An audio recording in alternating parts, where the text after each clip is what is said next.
Eu comigo nosso comitê de boas-vindas aí, nossos doutorandos todos. Bom, estamos no ar. Então, apresentando a professora doutora Juliana Ágio, da UFBA, que vai falar para a gente sobre o feminismo, entre aspas, de Musoni Rufo. Temos aqui na tela o Marcos Rezende, que é meu doutorando aqui na UFES, o Joelson, que é o nosso orientando na UFBA, e o Vilmar, que também é nosso, o meu e da Juliana, né? na UFES também. Bom, a palavra é sua, Juliana. Tá certo. Então, boa tarde a todas e todos que estão aqui ouvindo. Eu queria agradecer o Aldo Dinucci pelo convite e também todos que organizaram, né, que estão organizando o GT Epiteto, né, o primeiro encontro do GT Epiteto. E esse texto que eu vou falar aqui para vocês, ele foi publicado, então vocês podem ter acesso online na revista Ética da Federal de Santa Catarina. Então, o texto se chama O Feminismo de Musoni Rufo. Tá? E, bom, quanto tempo eu tenho? Vou tentar falar em 30 minutos, 40, e aí a gente... Pode ser 40, 45, e a gente conversa. Tá bom. Tá.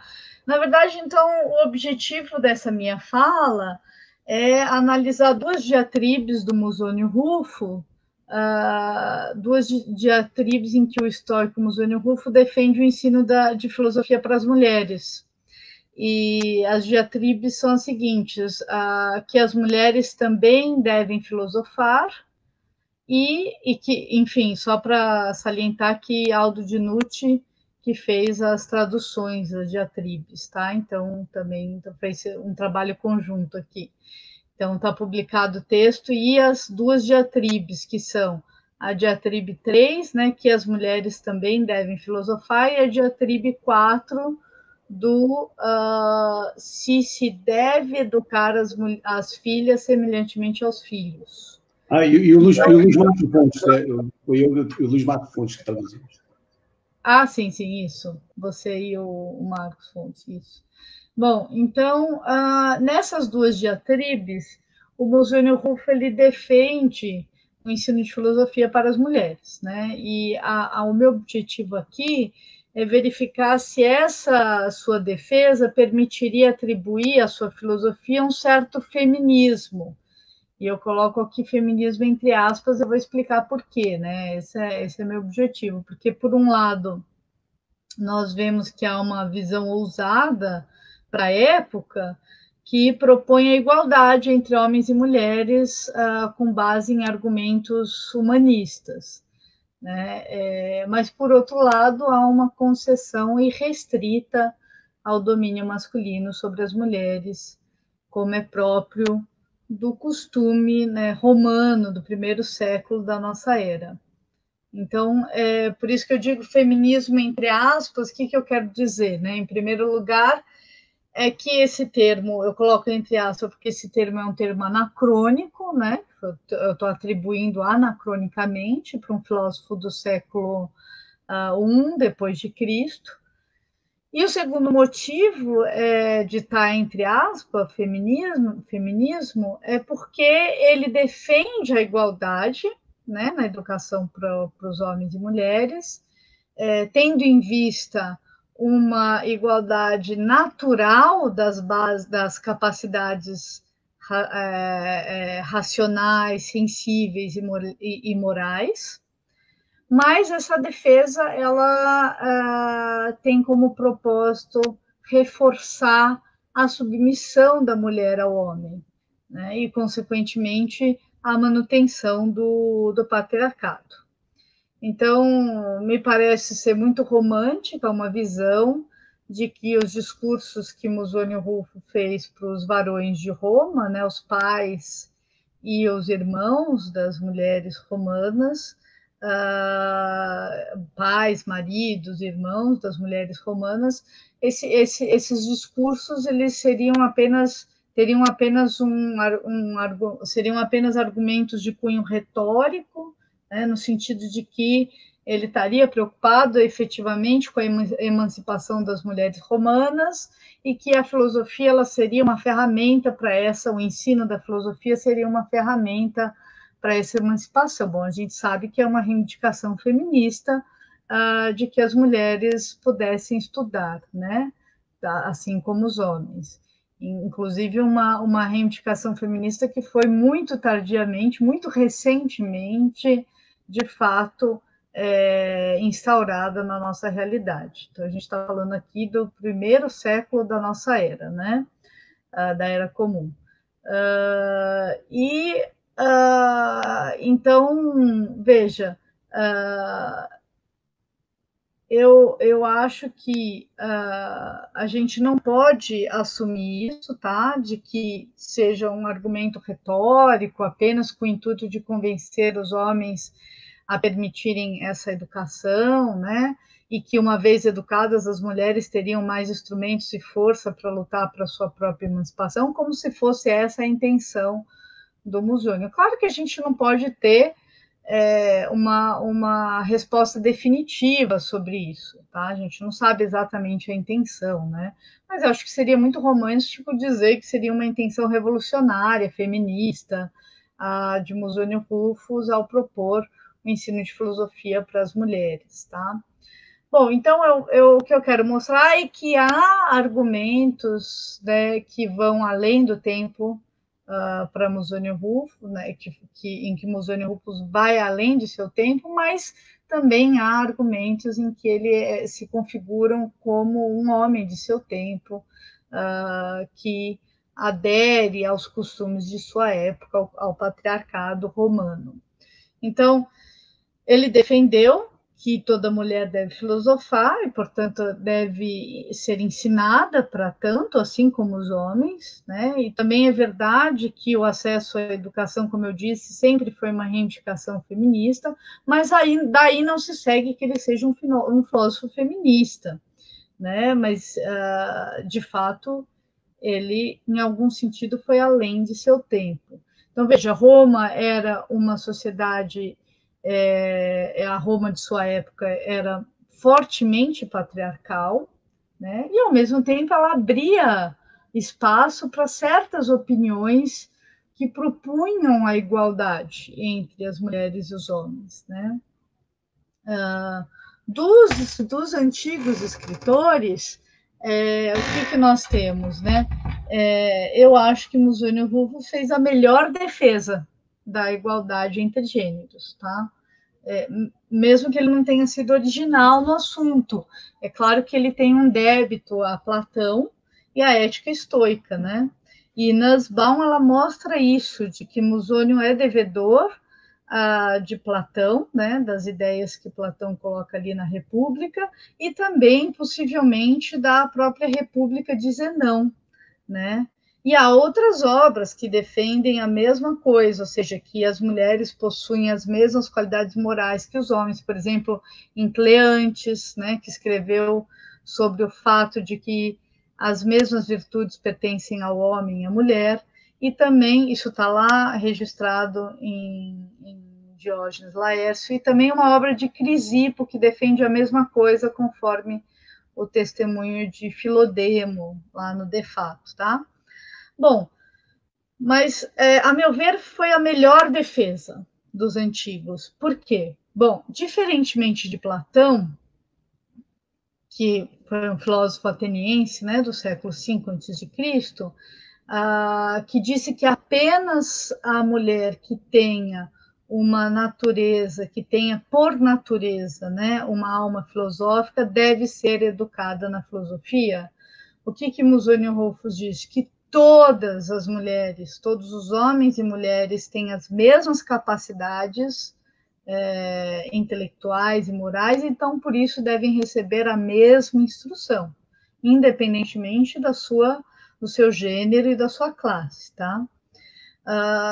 Então, veja, a gente sabe que Platão estava preocupado em direcionar as mulheres para o bem comum na sociedade ideal. ele cita isso lá na República, ele diz que, eu cito, os nossos guardiões e as nossas mulheres devem desempenhar as mesmas funções, tá? Mas aí, em seguida, isso que ele diz, ele atesta a inferioridade da mulher, né? Quer dizer, ele atesta, né? Ele argumenta pela inferioridade da mulher, o que atesta, o que se mostra na sua filosofia platônica de modo geral, mas aqui é evidente, ele diz, por quê? Bom, a mulher participa de todas as atividades de acordo com a natureza, e o homem também, conquanto em todas elas a mulher seja mais débil ou inferior, né, poderia ser traduzido, que o homem. Então, mesmo dizendo que as mulheres devem ser educadas, dotadas de uma alma filosófica, ainda assim elas são mais débeis que os homens, tá? Então, se com relação a Platão, eu acho que Musônio ele já avançou bastante. Bom, com relação a Aristóteles, a gente não precisa nem comentar, eu vou falar brevemente aqui, né? Porque vocês sabem bem que para o Estagirita, a mulher ela é um desvio natural, necessário da natureza, um desvio. Ela é uma realização imperfeita da forma na matéria, e, portanto, ela é naturalmente nascida para ser comandada.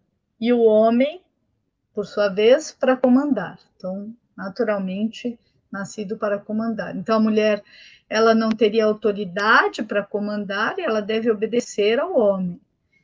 Para o Musônios, né, não há uma diferença biológica entre os sexos, né? Todos são iguais por natureza, porque eles possuem as mesmas capacidades, então eles devem receber a mesma educação, né? Ainda assim, a gente vê lá em Musônios, na diatribe sobre a relação sexual, ele fala da superioridade do homem em relação à mulher, quando ele diz que o homem é mais forte no julgamento e é quem deve comandar, e a mulher é mais fraca e que deve ser comandada. Então, a gente encontra também essa mesma concepção ali sobre a relação sexual, na diatribe sobre a relação sexual. Então, de modo geral, eu concordo com uma análise que o Foucault faz lá na História da Sexualidade, no volume 3, ele diz o seguinte, ele nota essa vantagem, digamos assim, da concepção estoica em relação à aristotélica, e ele diz o seguinte, eu cito, Aristóteles atribui ao homem a possibilidade de desenvolver até a perfeição virtudes que na mulher permaneceriam inferiores e justificavam a sua subordinação. Em compensação, os estoicos atribuíam aos dois sexos, se não aptidões idênticas, pelo menos igual capacidade para a virtude. Em citação. Eu tenho essa mesma leitura, né, que Foucault, ou seja, ambos são igualmente capazes de se tornarem virtuosos, mas não possuem as mesmas habilidades e, portanto, as mesmas funções, habilidades técnicas e, portanto, não possuem as mesmas funções sociais. Então, no que diz respeito às habilidades técnicas e às funções sociais, há uma conivência com a opressão que as mulheres sofrem na sociedade romana. Então, e até hoje, né? Não do mesmo modo, ainda bem, mas enfim. Então, eu quero mostrar que os argumentos que ele apresenta para justificar o ensino de filosofia para as mulheres revelam o propósito opressor e claramente antifeminista. Tá? Isso está lá na sua diatribe que as mulheres também devem filosofar. Então, eu quero mostrar os dois principais argumentos dessa diatribe. O primeiro argumento procura justificar o ensino de filosofia para as mulheres da seguinte maneira: olha, o ensino se justifica porque elas têm a mesma natureza que o homem, ou seja, elas têm racionalidade, têm os mesmos órgãos perceptivos, as mesmas partes do corpo, isso é até interessante, eu vou falar sobre isso, a mesma inclinação natural para a virtude, o mesmo deleite com as ações boas e justas e o mesmo repúdio às ações contrárias às boas e justas. Então, o argumento aqui é claramente naturalista, no sentido de que ele defende a igualdade entre os gêneros na medida em que ambos, né, homens e mulheres, possuem a mesma natureza. Então, veja, é um argumento que vai para além de sua época, sem dúvida, né? Projetando o Musônio Rufus como uma espécie de precursor das ideias iluministas de igualdade de gênero, né, nesse aspecto. E eu queria até notar, aqui fazer notar fazer uma digressão aqui, quando ele fala que ambos possuem as mesmas partes do corpo, mulheres e homens, né? E, veja, isso é um tanto sofisticado, a meu ver, esse argumento, se nós lermos à luz do nosso tempo. Porque, veja, o gênero ele sempre foi visto como uma interpretação cultural. Em contraposição a uma diferença natural entre os sexos. Então, o corpo está na ordem do natural e o gênero na ordem do cultural. Só que aí, com Monique Wittig e também com Judith Butler, o que nós temos? Uma interpretação de que o próprio sexo, veja, já é uma interpretação cultural, né, sobre o corpo, que foi marcado binariamente a partir da diferença entre os órgãos genitais masculino e feminino. Então, quando o Musônio Rufus propõe ler o corpo como igual, isso significa produzir um construto simbólico que transcende o binarismo hegemonicamente instituído na cultura ocidental desde os gregos. É um binarismo que marca essa distinção entre os corpos e justificaria, portanto, uma distinção entre os gêneros.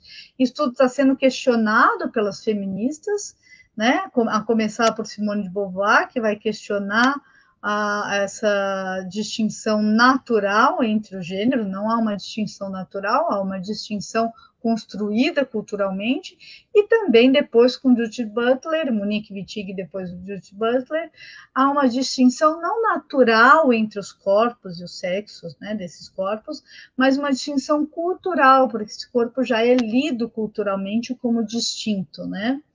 Então, se os corpos não são distintos, então a diferença de gênero não se justificaria pela diferença de ordem da natureza física dos corpos. Isso é muito interessante porque essa concepção de Musônio Rufus pode dar a entender exatamente essa mesma essa não distinção, né, natural entre os corpos, né? É muito interessante isso, como foi depois apropriado pelas mulheres feministas. Bom, mas voltando, né, isso é só uma digressão. Eu queria aqui resumir, né, o primeiro argumento aqui sustenta, então, que todo ser humano deve ser bom e viver bem, e, para tanto, é necessário filosofar. Então, a mulher também deve filosofar. Por quê? Veja, a mulher ela pode filosofar, porque ela é, tanto quanto o homem, naturalmente capaz de filosofar e se tornar um bom ser humano, como ela também deve filosofar, porque é um dever moral se tornar uma mulher boa e assim ser feliz. Tá? Esse é o primeiro argumento da diatribe. O segundo é o seguinte: como o objetivo da filosofia não é apenas investigar o que é o viver bem, mas tornar aquele que filosofa uma pessoa boa, e como toda mulher deve se tornar boa e assim conduzir uma vida boa, então elas devem praticar filosofia. Então, esse argumento ele tem um cunho moralista e ele desmonta, por assim dizer, qualquer aspecto feminista da filosofia de Musônio. Por quê? Porque ele diz o que seria uma boa mulher, aí que está o problema, né?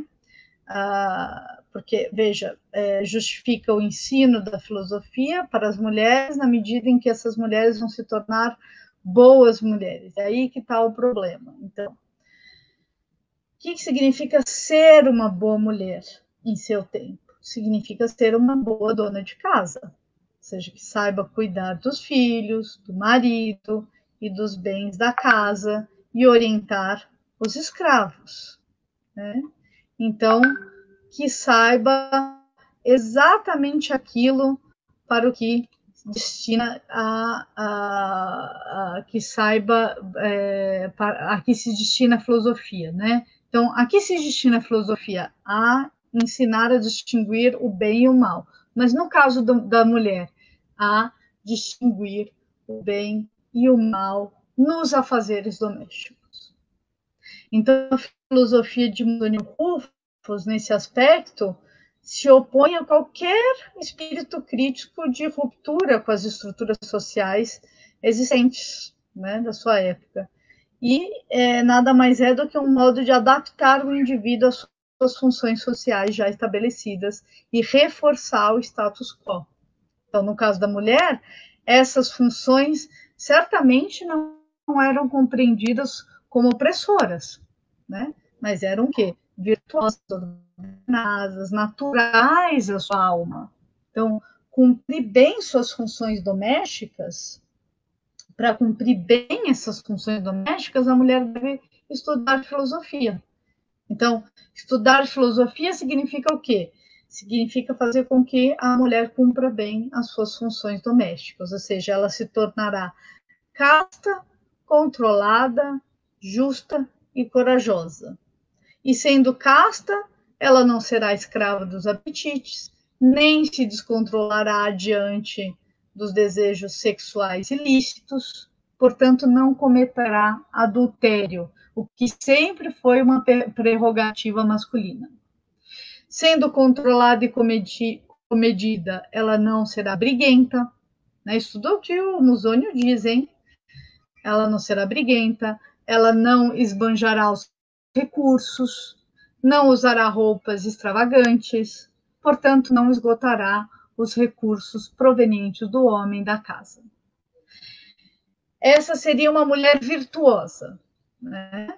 Ademais, ela, assim como o homem, deve controlar suas emoções e desejos. E a filosofia, compreendida como transformadora do caráter, né, cujo uso dos argumentos deve estar exclusivamente a serviço da educação moral, ela será útil à filosofia então, para tornar os homens e mulheres que a estudam e praticam bons e mais ordenados, né? Então, os discursos filosóficos eles servem para uma ascesis, uma ascética de si mesmo, de modo a se tornar melhor do que se é, ou de atingir a virtude da alma humana, né? Ou seja, se tornar justo, corajoso, controlado.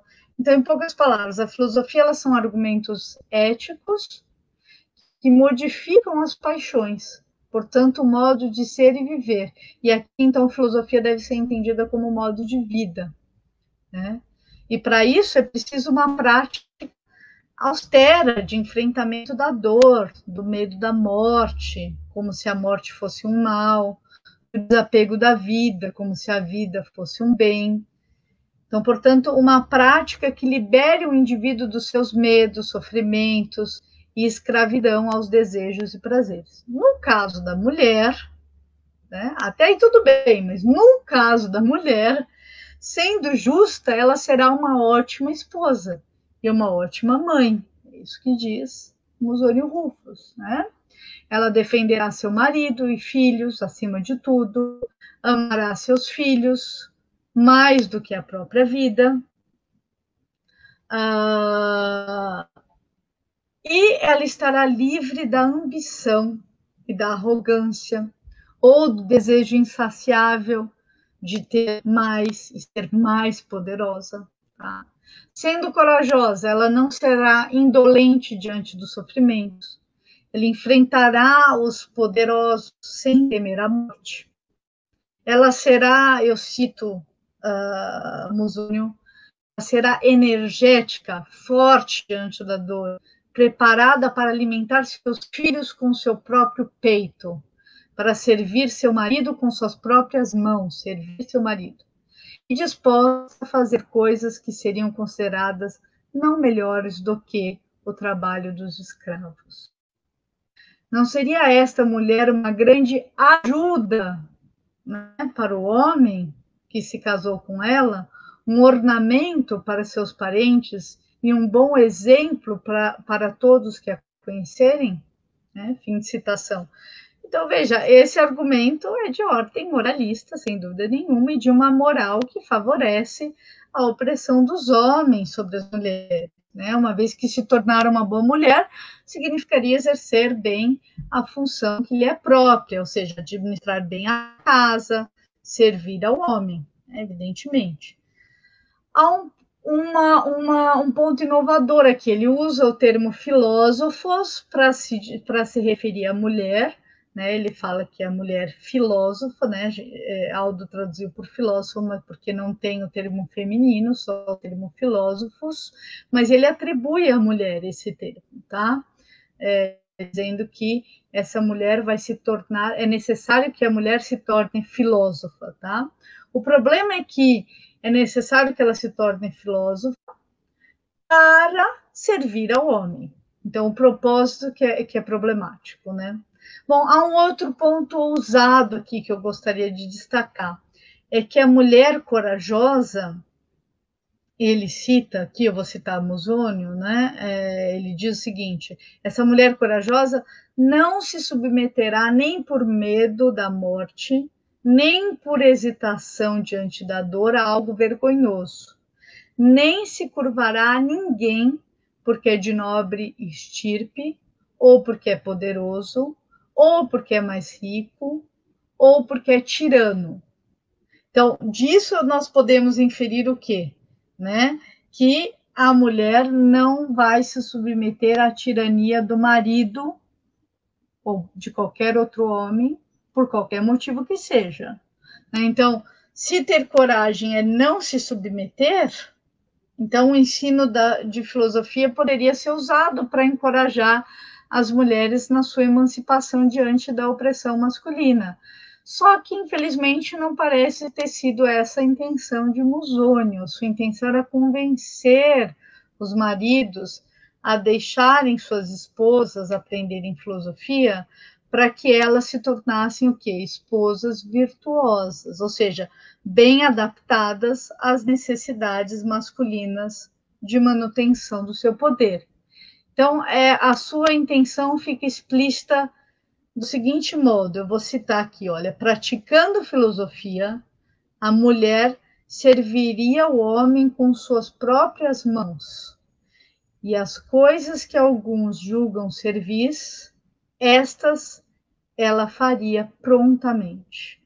Então, a mulher seria servil, certo?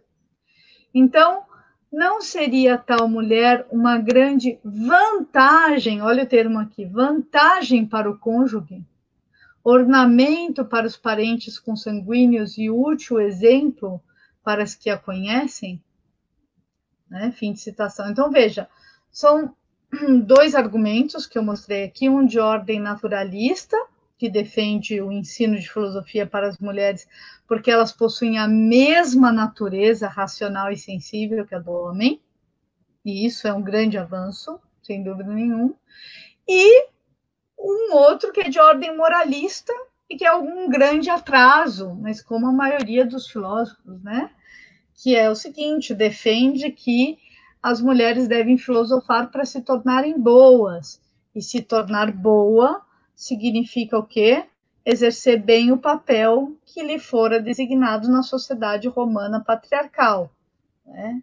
E que, ou seja, serem boas donas de casa, né? Em que os homens, então, eles não precisariam temer, né, que a sua mulher, ao estudar filosofia, se torne arrogante, sem pudor, que abandone a casa e descuide de seus afazeres domésticos. Ao contrário, né, os homens não devem temer, ao contrário, eles devem achar bom elas aprenderem filosofia, porque a filosofia vai fazer com que elas exerçam bem exatamente o papel que lhes cabe. Então, veja, a única finalidade prática da filosofia é fazer uso de argumentos que conduzem às boas ações e ao exercício da virtude. Então, os discursos filosóficos ensinarão as mulheres a terem decoro ao invés de arrogância, terem modéstia ao invés de falta de pudor, autocontrole ao invés de licenciosidade. E, por fim, o mais importante para o interesse masculino, ela será exortada a exercer bem a sua função doméstica por meio do argumento que estabeleceu que a administração da casa é uma virtude, tá? Como disse Platão, como disse Aristóteles, como disse Musônio Rufus. Então, em suma, né, Musônio ele é contrário à opinião corrente que critica o ensino de filosofia para as mulheres, e para defender a sua visão, ele faz uso da seguinte estratégia: olha, tanto os homens como as mulheres podem se desviar de seus afazeres ao estudarem filosofia, mas nenhum deve se desviar, porque a filosofia ela tem apenas a utilidade prática de servir a vida, né? Ao viver bem a vida e ao tornar-se virtuoso. Então, a filosofia tornará as mulheres melhores para a vida em geral e, em particular, para o exercício das atividades domésticas, né, das atividades de esposa e de mãe. Então, veja, elas não vão se desviar, esse que era o temor dos homens, né? Ao contrário, elas vão exercer melhor essas atividades domésticas. Então, isso me conduz à seguinte inferência: há uma relação de subordinação, é isso que eu quero compartilhar com vocês, tá? Uma relação de subordinação da filosofia para com a moralidade, ou seja, para com as virtudes morais, e das virtudes morais, para com as atividades ou funções técnicas. E, por fim, essas funções e atividades para com o poderio masculino. Eu vou me explicar. Então, veja, a filosofia, para Musônio Rufus, ela estaria a serviço da aquisição das virtudes morais. A aquisição das virtudes morais estaria a serviço do bem viver e, portanto, de bem exercer funções técnicas. E o bom exercício das funções técnicas, no caso das mulheres, as tarefas domésticas, estaria a serviço da manutenção do poder do homem. Então, ou seja, a filosofia ela serve para a mulher adquirir virtude, né, coragem, justiça, sabedoria e moderação, e ao adquirir essas virtudes, ela vai exercer bem a sua função, suas habilidades técnicas, né, tear, cozinhar, administrar bem a sua função social, que é de servir ao homem. Então, a filosofia estaria a serviço da aquisição da virtude, e a aquisição da virtude estaria, portanto, a serviço da manutenção do poderio masculino, uma vez que o exercício da virtude, no caso da mulher, é servir bem ao homem.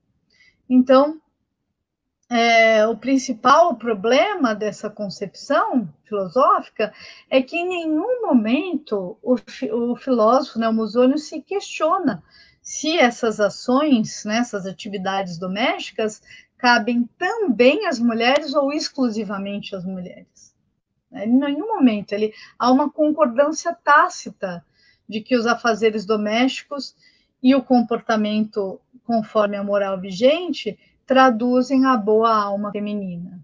Então, Musônio não apenas mantém a divisão sexual do trabalho, como também corrobora com a hierarquia do homem em relação à mulher.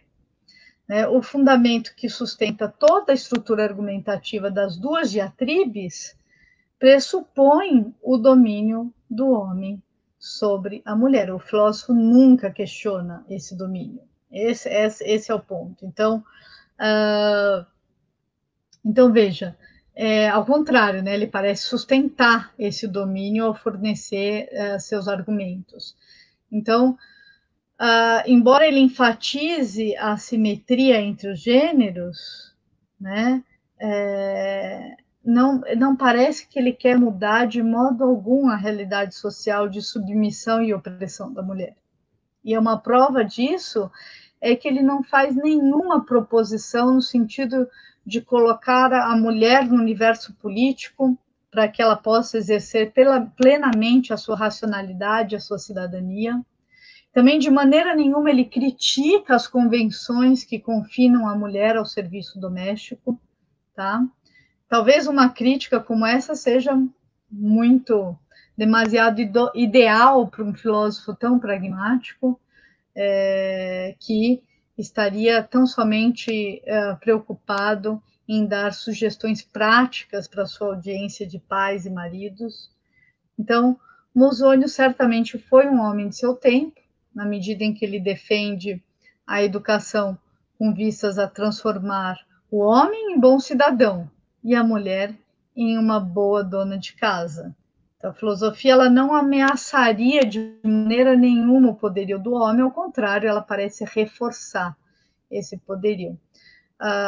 Então, voltando à análise, né, dos argumentos, me parece que quando se trata das ações morais, a virtude da mulher e do homem coincide. Mas quando se trata de atividades laboriais, não. E a prova disso é de que os argumentos de ordem moral servem para os homens e para as mulheres, mas os argumentos de ordem social e política servem apenas para as mulheres.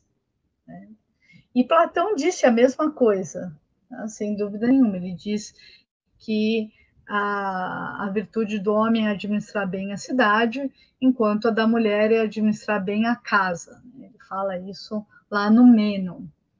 Então, na diatribe 4, que diz o seguinte, sobre se deve educar as filhas semelhantemente aos filhos, essa diferenciação de gênero ela fica mais clara ainda.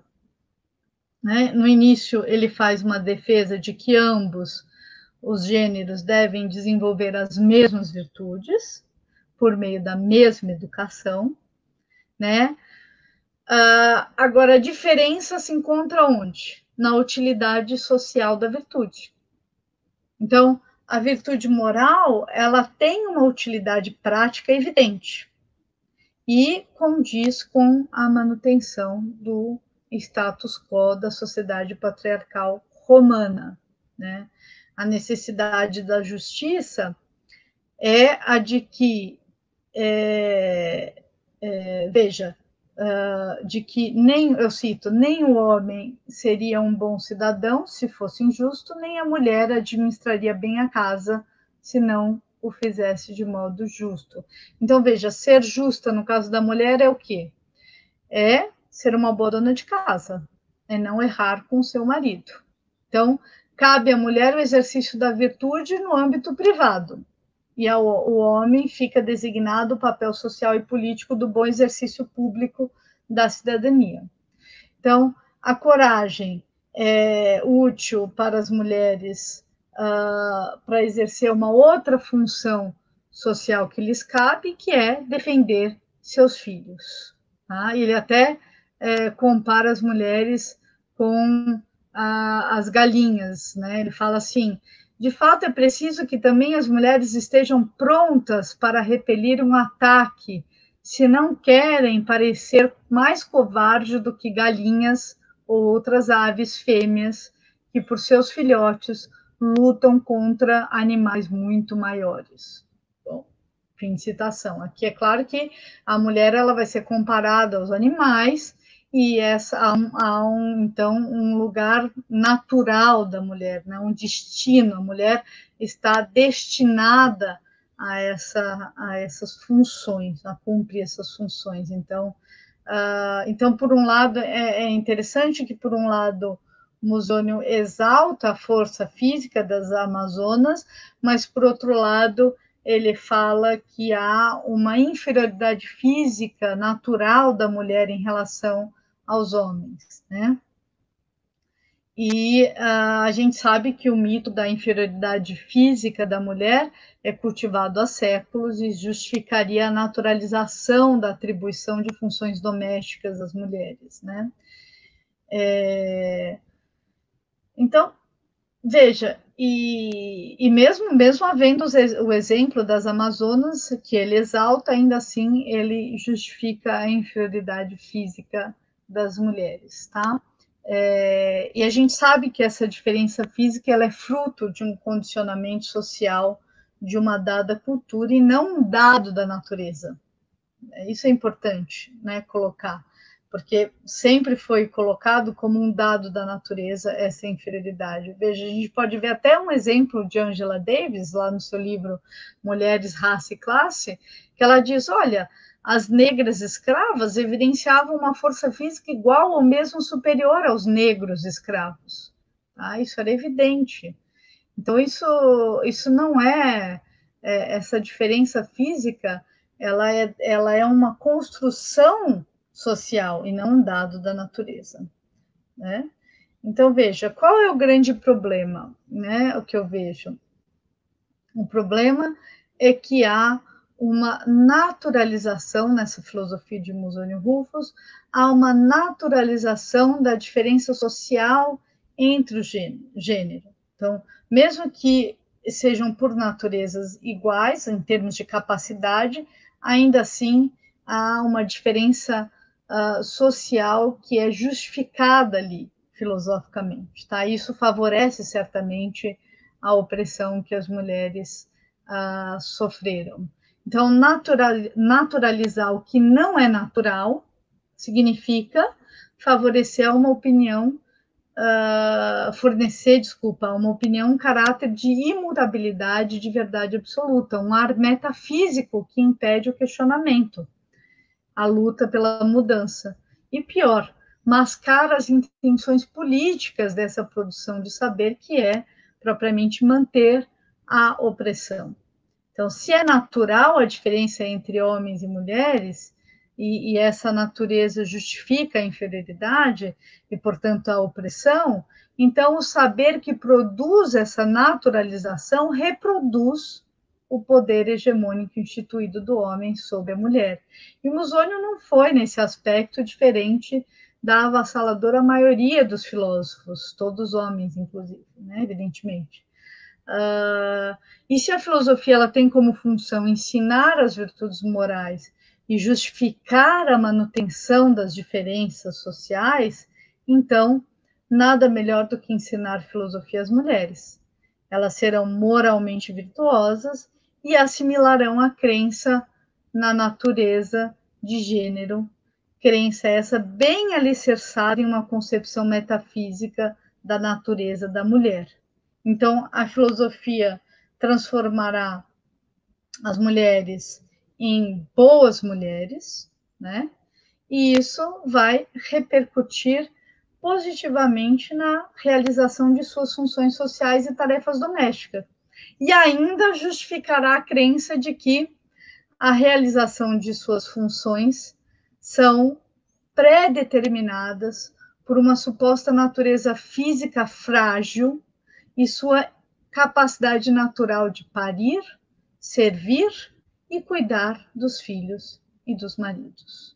Então, embora elas tenham, segundo Musônio, uma capacidade natural de raciocínio e de idêntica dos homens, elas têm uma capacidade natural de parir, servir e cuidar dos filhos, então que justificaria o exercício da sua função social. Então, para terminar, a filosofia ela tem como função educar moralmente os indivíduos, né? Sejam eles homens ou mulheres, para que eles aprendam a serem virtuosos.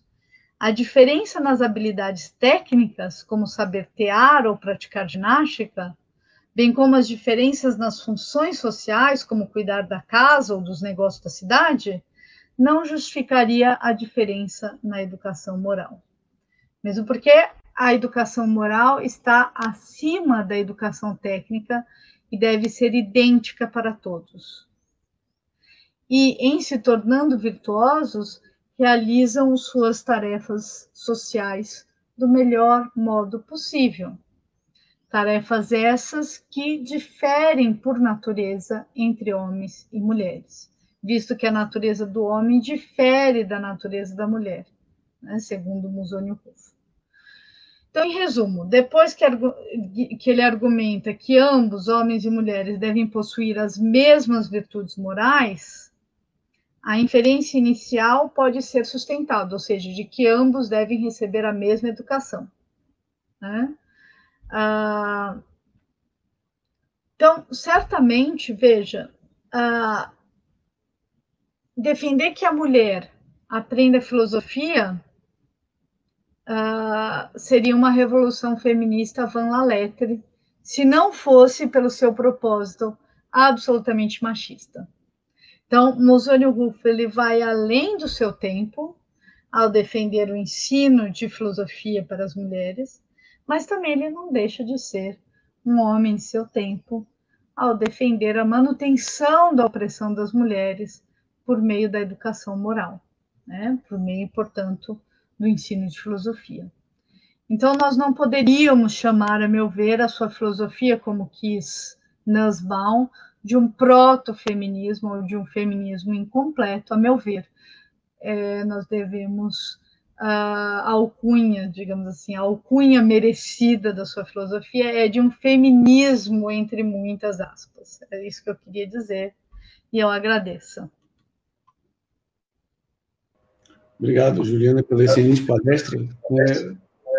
Devíamos ter reservado mais tempo para você, temos só um pouquinho de tempo para perguntas. Duas perguntas que vêm na minha mente imediatamente. A primeira é que, então, de acordo com o que você disse, o Mussolini não seguiria aquele princípio feminista, segundo o qual, para que a pessoa seja livre, né, a pessoa tem que ter a escolha, né, certo? Então, não defender abertamente que a mulher tem o direito de escolher o que ela quer ser, né? Então, ele não adere, não pode aderir ao feminismo no sentido contemporâneo da palavra. Estou certo falando isso? Uhum. Sim, mas qual é a questão? Não é isso, é só essa questão. Não sei se eu estou certo ao raciocinar assim. De que ele não estaria... Escolha, né? Não poderia... No fundo, o que você está dizendo é que ele não abre para a mulher a possibilidade de escolher, né? O que ela quer ser na vida, literalmente, né? Ao reservar para ela certas funções, né? Isso. Exatamente. Nesse sentido, ele não questiona de maneira nenhuma as atribuições das funções sociais da sua época, né? Que faz essa divisão sexual do trabalho e das funções sociais, né? Então, ele não questiona. Então, esse é o ponto, né, para mim. Ele justamente aí que eu acho ruim é porque a filosofia ela está para o estoicismo de modo geral a serviço da aquisição da virtude. Até aí tudo bem. Mas o problema é que a aquisição da virtude, no caso das mulheres, significa o quê? No caso dos homens e das mulheres, significa exercer bem as suas funções sociais, né? Suas habilidades técnicas e as suas funções sociais. Do homem, ser um bom cidadão. Da mulher, ser uma boa dona de casa. Então, aí que está, no propósito final, na finalidade última, nós temos a manutenção do poderio do homem sobre a mulher. Esse é o problema. Num sentido mais amplo, deixa eu fazer uma pergunta, porque você falando me veio a todo momento aquela frase do Aristóteles, né, que não devemos discutir o que é o humano bom, mas sim fazer, né, sermos um humano bom, né? Então parece que Aristóteles está o tempo todo dizendo, não vamos questionar o que é o certo e o que é errado, não vamos simplesmente seguir o que é certo e o que é errado, né? Então, nesse sentido, na medida em que o Mussolini não questiona, né, ele segue o que é certo e o que é... E esse é o grande problema, né? Como a gente pode, né, já saindo de Mussolini, já saindo da filosofia antiga, mas entrando na filosofia em geral, né, como a gente pode discernir entre o que dizem que é bom, porque, na verdade, né, é bom para a sociedade, como, por exemplo, dizer para um soldado que é bom para ele morrer na guerra, certo? Do que é realmente bom, né? Eu acho que... Como fazer isso, né? Como conseguir Primeiro, eu acho que a filosofia ela não deve ter nenhum propósito moralista, no sentido de dizer o que é bom e o que é ruim. Eu acho que isso já, a moral, os costumes já fazem isso, né? Eu acho que a filosofia ela tem um propósito, ela ganhou um propósito na filosofia contemporânea de ser mais analítica, crítica, do que propriamente moralista, né? Então acho que ela não deve ser nem moralista, nem teológica também, né? Nem ter nenhum cunho moralista nem religioso, né? Apesar da gente ver isso ao longo da história da filosofia e talvez uma primeira ruptura com Nietzsche, né? Mas veja, e aí filosofia contemporânea em seguida, né? Mas eu acho que a filosofia ela está aqui justamente para fazer uma revisão crítica dos valores que já existem, antes do que dizer para a gente o que é bom, o que é ruim. Mas se perguntar mesmo se de fato isso é bom, mas é bom em que sentido? Né? Isso que está sendo posto aqui é bom em que sentido? E talvez há uma única, digamos assim, talvez um único universal que a gente deva sustentar, e é isso que eu acredito, é que toda vida ela é digna de ser vivida, né? Então toda vida ela deve ser respeitada na sua dignidade, né? Na sua existência.